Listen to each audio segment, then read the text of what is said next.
జగిత్యాల జిల్లా నుంచి వాళ్ళ వార్తలు ఒకసారి పరిశీలిస్తే జగిత్యాల జిల్లా కేంద్రంలో ప్రధాన ఆసుపత్రిలో తీవ్ర అమానుషమైనటువంటి ఘటన కొనసాగింది. ఎందుకంటే జగిత్యాల జిల్లా కేంద్రంలో ఉన్నటువంటి ప్రధాన ఆసుపత్రికి పెద్ద సంఖ్యలో కూడా ఇటు పేషెంట్లు వస్తుంటారు. ఈ క్రమంలో ఇవాళ ఇటు జాప్తాపూర్కు సంబంధించినటువంటి ఒక మహిళ అలాగే సారంగపూర్ చెందినటువంటి మరొక వ్యక్తి రావడం జరిగింది. ఈ క్రమంలో దాదాపు ఒక్కొక్క పేషెంట్ అత్యవసర పరిస్థితిలో 20-25 నిమిషాలతో పాటు అరగంట వరకు కూడా వెయిట్ చేసినటువంటి సిచ్యువేషన్ అక్కడ మనకు కొనసాగింది. కారణం పూర్తి స్థాయిలో స్ట్రెచర్ అందుబాటులో లేదు. అలాగే ఆ రోగులకు అందించేటువంటి సేవలకు సంబంధించి సిబ్బంది పట్టించుకోకపోవడం ఒక ప్రధాన కారణంగా అయితే మనకు తెలిసింది. దీంతో ఎట్టాకేలకు 20-25 నిమిషాల తర్వాత అయితే వారికి సేవలు అందించారు. అయితే సివిల్ హాస్పిటల్కి సంబంధించి ఇప్పటికీ ఎక్స్రే మిషన్స్ కూడా పనిచేయటువంటి సందర్భం మనకి ఇక్కడ కనిపించింది. మరి ఇప్పటికైనా జిల్లా కలెక్టర్తో పాటు ఉన్నతాధికారులు చొరవ తీసుకొని పూర్తి స్థాయిలో న్యాయం చేయాలని అయితే ఈ బాధిత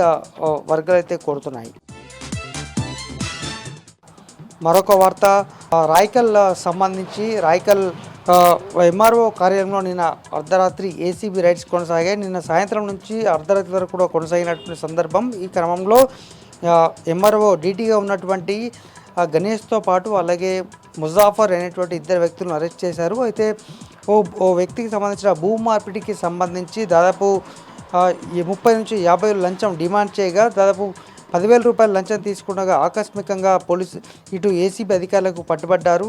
దీంతో వారిని అరెస్ట్ చేసి అయితే రిమాండ్కు తరలించారు. అయితే ఒక్కసారిగా ఎప్పుడు లేని విధంగా రాయకల్ పట్టణంలో ఎంఆర్ఓ కార్యాలయంలో ఈ ఏసీబీ దాడులు జరగడం అయితే కలకలం రేపింది. మొత్తంగా ఇది జిల్లా వ్యాప్తంగా కూడా ఒక చర్చాంశనీయంగా మారింది. ఎందుకంటే